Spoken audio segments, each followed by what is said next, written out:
Well, again, it was. I remember being there 2 or 3 years ago when it was coming to a really critical stage of the season, and I remember Arsenal being 2-0 up, cruising, and it could have easily gone to 3 or 4. And then they give a really sloppy goal away just before half time, made it 2-1. And then Saka missed a penalty second half. And then end up West Ham getting a 2-2 draw. So you always got that in the back of your mind when you go up 2 and 3. You still got to get the job done. And I thought they'd done that really, really well. I thought they was far better than obviously West Ham. Some cracking goals as well. And it was a job well done. I mean, they've seemed to have found that little bit of form again. They had that little bit of a blip without Odegaard, who's such an important player. You know, again, he was brilliant against West Ham. I mean, everything goes through him, and he sees a pass, and he's such an important player for them. So I think it was a job well done in the end. I think second half it fizzled out a little bit, just exactly what Arsenal needed. Just see the game out, get the 3 points, get on the bus, and look forward then to Wednesday night, which is a cracking game again. Different Man United side now, you could call them, because of the new manager coming in. Great result yesterday for United, so it should be an interesting game. It's always been a cracking game anyway. It doesn't matter what form the clubs are in, either way. But it gives that little bit extra now, because I think Man United now go into the game a lot more confident and believe they can maybe get a result at the Emirates. Yeah, do you think United will go for it? Oh yeah, I think they will. I think they've got to score 4 goals yesterday. I've seen the highlights, but I haven't seen the game itself. But it's a game when there's a big lift. Sometimes you get a lift when a new manager comes in. Everybody's got that lease of life again. Whether Ten Hag fell out of a few people, I don't know. But it seems like now he's got everyone together.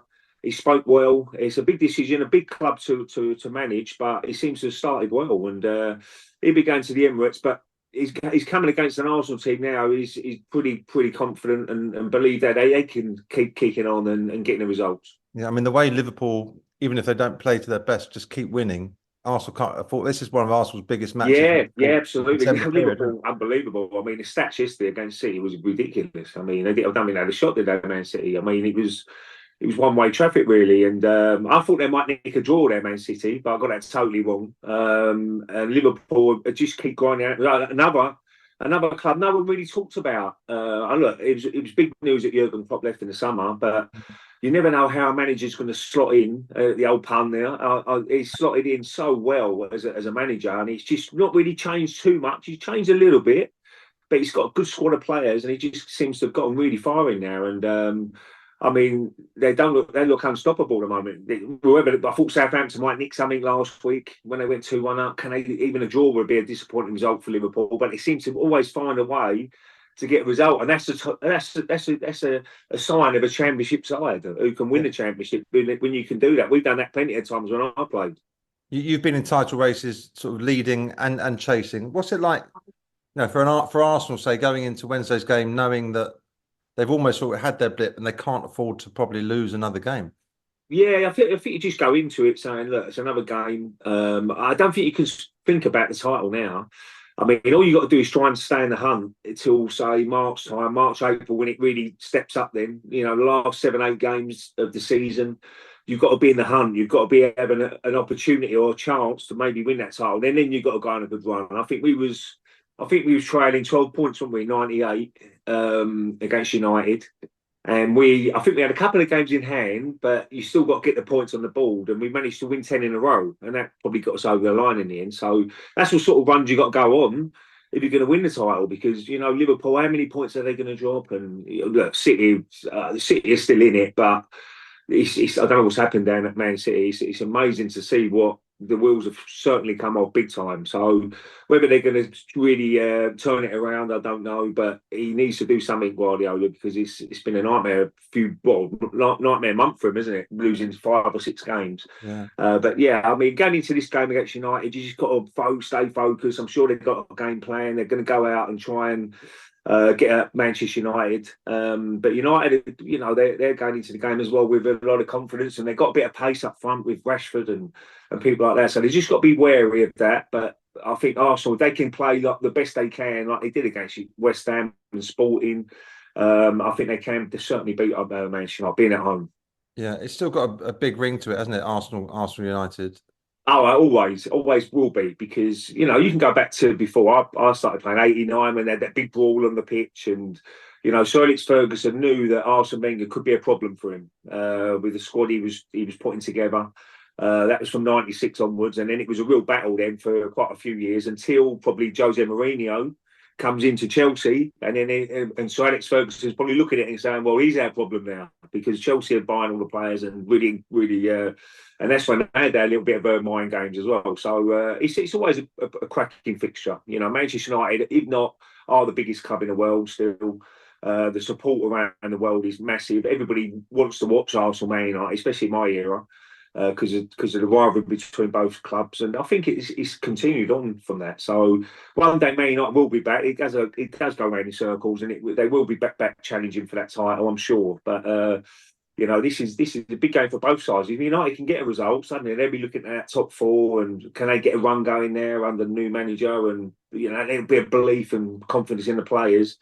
Might be really good for them. But I do fancy Arsenal to win because it's at the Emirates and got some good games coming up. Fulham away is not easy. They're on a decent side. Good point yesterday against Spurs, and they could have gotten 3 points yesterday. So I think there's a couple of big games coming up for Arsenal over this period. Yeah, those matches against United, you must have some amazing memories. Do they sort of start in the tunnel when you're lining up together? Or Yeah, you do. Yeah, I mean, you've got to show your presence. We had a big side then. If you look at our side, we had. I mean, right through it, we had obviously two centre halves are quite tall, and you had Perez, who was 6 foot plus, and you had Vieira, Gilberto. Everyone's quite a big guy. So you've got to show that presence. Certainly at Highbury, when the tunnel was so tiny, you've got to be ready to go. But you don't go into the game changing any of your habits or anything like that. You prepare exactly the way you would against any side. If you're playing the bottom side, you prepare exactly the same, because sometimes you can overthink games. You can say, no, it's a big game today, and sometimes you get more nervous going into bigger games. But if you approach the game like you do any other game, you treat it like that and go out there, and as soon as that whistle goes, it's a big game, of course, but you're ready to go and you're not so nervous and you can get into the game. So I think Arsene Wenger was very good like that. I mean, any cup final, we went the night before, day before, like we would any away game. So he kept it like very, very simple, and I think players really respected him for that because. I think George Graham puts in a hotel before the cup final, about 3 days before the hotel, and you're thinking, why have we got 3 days? Because you're thinking about it too much. Like FA Cup final, FA Cup final. So I think it was better like that. The players responded better to this game the night before, definitely. you mentioned Fulham. They took a couple of points off Tottenham. Well, took a point off Tottenham at the weekend. It was last season. Fulham was one of the games that Yes, it Arsenal was. picked up on. So, and they've now got half the Arsenal team in there with Smith Rowe. I know. Iwobi, Nelson. Yeah, Reece Nelson. Smith. I'm really pleased with Smith Rowe because he needed that opportunity to go away because he wasn't going to play on a regular basis. It just shows you that Odegaard was out for a while, and maybe he would have got his chance again in that number 10 role. But you can't think like that when you're a player. You've got to think what's best for yourself. And I think it was the right time for him to move away. I think Fulham's a great little club. He's the main man now in that midfield.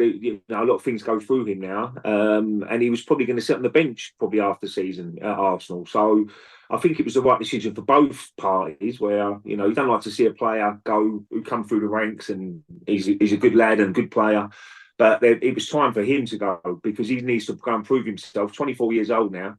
He needs to go out and play football on a regular basis, and he's certainly, doing really well at Fulham, which I'm really pleased about. But they've got to be on their toes at Arsenal against Fulham because they're a decent side.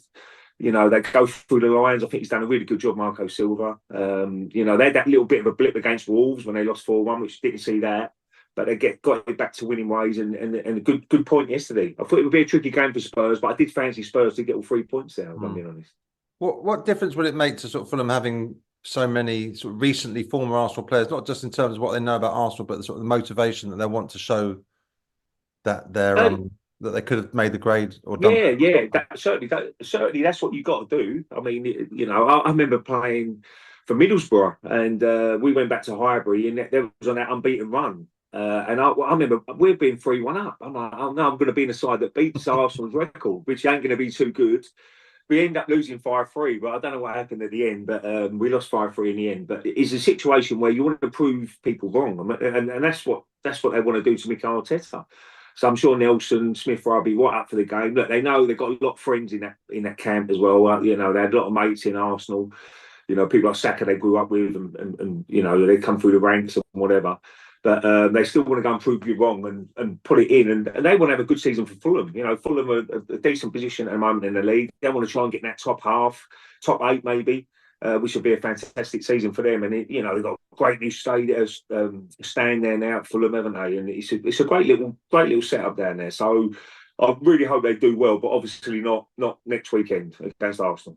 Yeah, you said how Emile could have possibly had a run in the team. When Odegaard was injured, had he stayed? Do you think the Arsenal squad's a bit underpowered? Do they need to be active in January? They've got to have a good look at it. I mean, it always comes back to haunt you that, you know, people say, oh, striker.